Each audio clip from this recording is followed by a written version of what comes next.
Patay ang 3 katao habang sugatan ang 7 iba pa nang mahulog ang isang owner-type jeep sa bangin sa Infanta, Quezon. Tutukan yan sa report ni Paul Hernandez.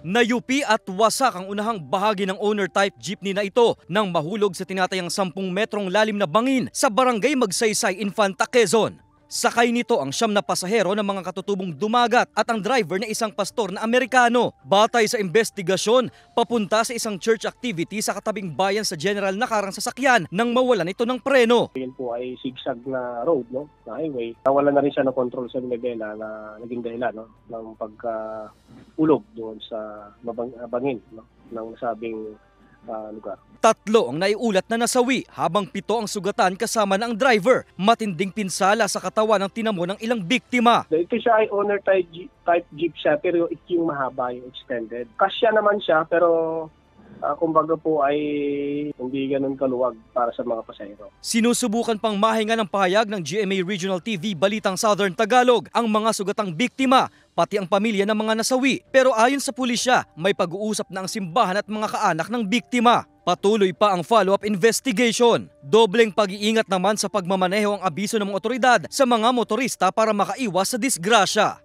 Paul Hernandez, Balitang Southern Tagalog.